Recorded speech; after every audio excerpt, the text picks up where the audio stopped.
In today's video, I would like to show you how to stay in perfect balance and peace at all times, no matter what is happening externally, or no matter how much mind is just running internally. Okay, is it going to be easy? Definitely not. Are you going to be perfect at it when you just begin practicing? Definitely not. But you're going to have to give yourself the room, the space, and the time to mature in this practice. Even what we discussed today, on even a conceptual level, there may be resistance to, because it may conflict with your current ideas about life and the current ideologies. However, you will see that in practice, this truly works, and with consistency, it becomes effortless. And with consistency, it is seen to be the only way to live life.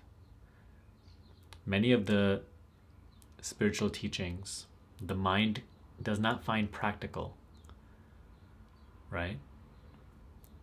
But through faith and practice, soon faith is no longer needed. Soon trust is no longer needed, because it is seen clearly, okay, what works and what does not work. And soon what you find to be logical, what the mind finds to be logical, that definition is changed. Okay, so let's begin. One thing I do want to say, there can be no peace, there can be no balance, as long as you yourself are full of resistance.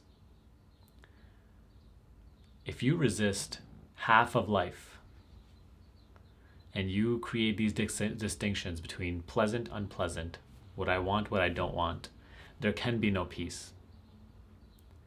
You understand? Resistance to life, whichever form life may take in this moment, if there is resistance, that is what disturbs peace. And resistance itself is born of desire, preferences. The moment a preference is born, peace is obstructed. The moment a preference is born, its counterpart, resistance, is also born. It's simultaneous, It is the same thing. Preference and resistance. Pleasure and pain. So if you want peace, if you want to recognize the innate, true, peaceful state, you must recognize that it does not lie within preferences and resistances. It does not lie within desire and fear. And so you have to learn to leave your desire and fear alone, to the side. You have to learn what life can really be without constant desire and fear. If you yourself are a bag of just, I want this half, and then this other half of life, I do not want. And notice how these definitions themselves are conditioned within you, right? Like what is pleasant, what is not pleasant, what is good, what is bad. What to do when you feel good, what to do when there's pleasantness here, and what to do when there's bad here, when there's unpleasantness here. All these are not only conditioned definitions to make you believe what the worldview is, the conventional worldview, but also conditioned responses to those type of situations. For example, if someone says something mean to you, this feeling of you must feel bad. First and foremost, you must feel bad. And when you feel bad, that's not a good sign. You shouldn't be feeling this way. So you need to resist it. You need to fight against it. And now that this person, tried to damage your worth, you must do the same to them. All this is conditioned response, conditioned thinking. So this is what you must learn to be free of. You must learn to become, in a way, preferenceless, desireless. When you do not constantly desire one thing, then you will naturally not resist the other half. And by this, I don't mean, because automatically when I say this, you may already be feeling some sort of resistance. Oh, I don't want to let go of my desire. I don't want to do this. I don't want to do that. So notice already that you say you want peace, but when it comes to doing and living in a way which allows natural peace and happiness here and now, there's resistance to that. So then what is getting in the way of your peace other than you? So see, there may be great resistance to that right now. I don't, like I love my desire. I want this desire. Okay? But recognize that your desire is what is actually obstructing your peace right now. And in certain small situations too, your desire to be treated a certain way, your desire for situations unfolding a certain way is what disturbs the peace when things go sideways. Things go other than how you had planned them to go. That is what creates resistance, and that is what creates suffering. You see? So what am I proposing? I'm not telling you to just sit down and do nothing for the rest of your life, have no preferences. But rather, grow detached from your preferences. Grow detached from your desires and fears too. I'm not just telling you to be free of desires. I'm also telling you to be free of your fears. And how to do that? I'll just quickly tell you, a simple way that I've been practicing this in my life. Desire is going to be there, right? Desire itself is just like mind, right? Like you can't stop mind. You can't stop thoughts. They just happen. Become aware that this is the case. I'm not telling you to fight against your desires or suppress your desires. The way that I practice it, whatever desire is there, whether it be a business goal, money goal, relationship goal, health goal, life goal, let it be there. And there may be a certain inspiration to move towards that. Continue to move towards it. Work hard even if you wish. Do all that you can to really make this desire happen. But at the same time, be completely okay with having way less than you desire, and be completely okay with having way more than what you desire. And be completely okay with having something entirely different. In this way, you're not suppressing any desire, you're not letting go of desire. You are, if there's a desire here, you're going for it and you're trying to make it happen. But ultimately, you hand over the responsibility for its fruition or something else's fruition other than your desire back over to life. You're basically granting life the freedom to take you where you need to be, to help you learn what you need to learn, to help you experience what you need to experience. No longer so rigidly fixed and stuck between your preferences of what needs to happen versus what should not happen. In this way, you mitigate your suffering. In this way, you mitigate the attachment that you have to the things that you want and the things that you want to achieve. It's quite simple. You see, I just gave you such a simple way. You don't have to battle against yourself. You don't have to battle against these spiritual teachings. Go for what you want, but be completely detached in a way where you're completely okay with not having that, or you're completely okay with having something more or something completely different. In this way, you will not react at every step of the way. In this way, you will not,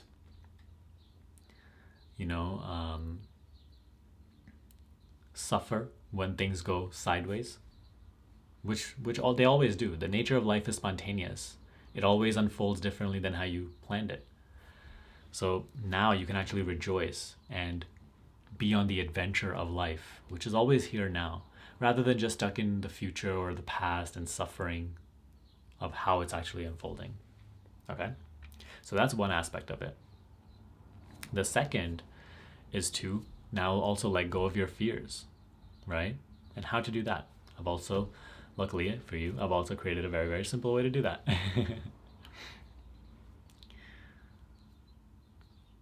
Again, it cannot be done by fighting against your fear. But instead, you must bring into your awareness what you are actually afraid of. What certain scenarios or outcomes do you resist against the most? And you must fully come to terms with the possibility of those things happening and that being okay too. The moment you actually do this, it seems so simple, but it is, in practice, you'll see that it is a little difficult. But once you do this through consistent practice, you will be free of your fears. New fears may still be born, but you will just continue to do this again and you'll be free of them.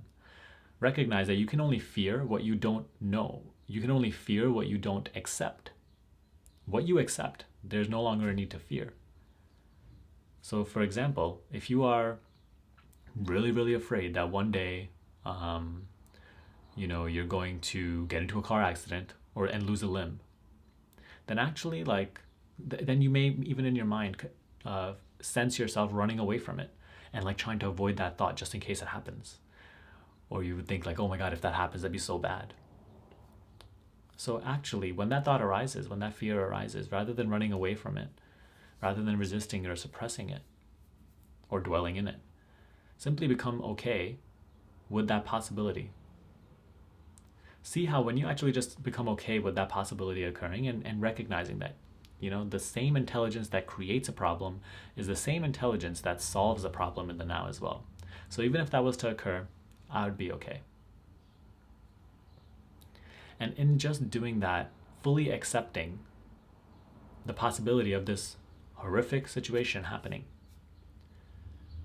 or if you're in a great loving relationship, and you love your partner and you guys are so close, and one of your greatest fears is losing your partner, actually come to terms with that possibility too and be completely okay with that being the case.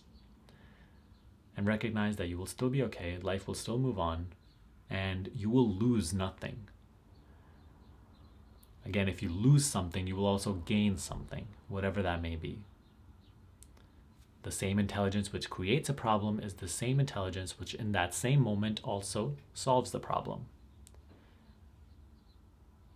Knowing this, be completely okay with losing your partner, with potentially losing all your income, with potentially ending up on the street. Recognize that there's a certain beauty in even that. There's nothing to resist. When you stop resisting all these scenarios, when you stop fearing half of life, now you can actually live on the cutting edge of the now, in the adventure that life is supposed to be. Now uncertainty can be a reason to rejoice and feel free rather than feel so fearful and anxious. You understand that that's why life is so exciting, because you do not know. No matter how much money you have, no matter how much wisdom you have, you don't know what's coming next. And that is what makes life exciting. This is the beauty of this relative point of view, this personal point of view. And that is exactly what we fight against with all our fears. Fears have no power over you the moment that you accept the horrific condition that they are proposing.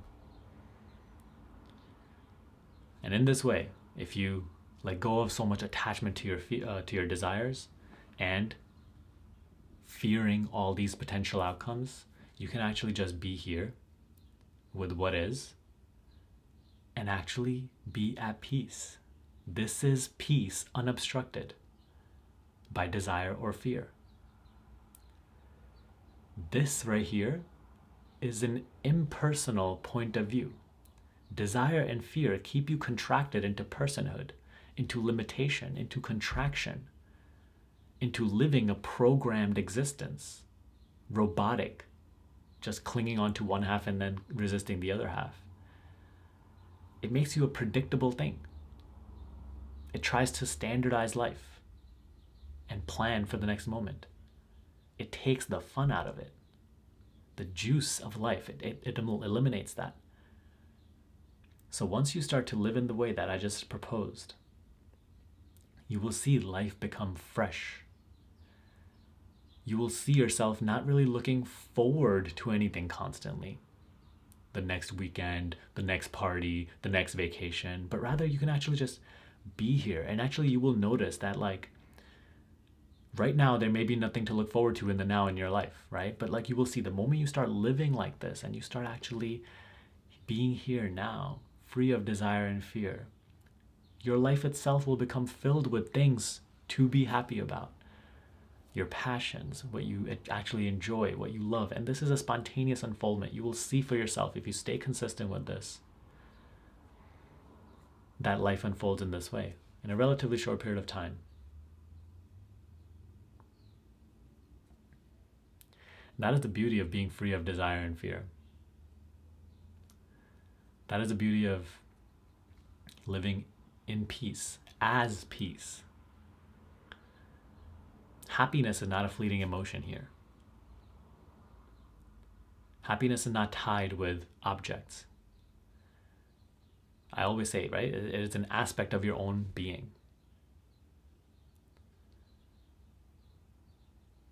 And this natural happiness, this natural contentment is what life is about. Live life fully here. The only way you can live life fully is to be free of desire and fear. Desire and fear just keep you in projection in mind. Keep you away from just actually recognizing the miracle of existence itself.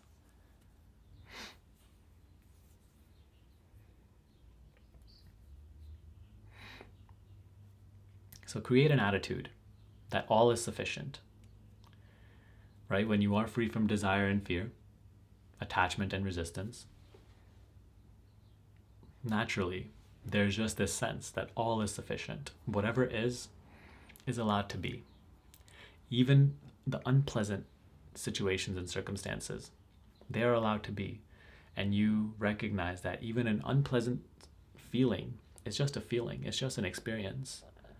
So you're able to experience it without your definitions or resisting it. And it's beautiful.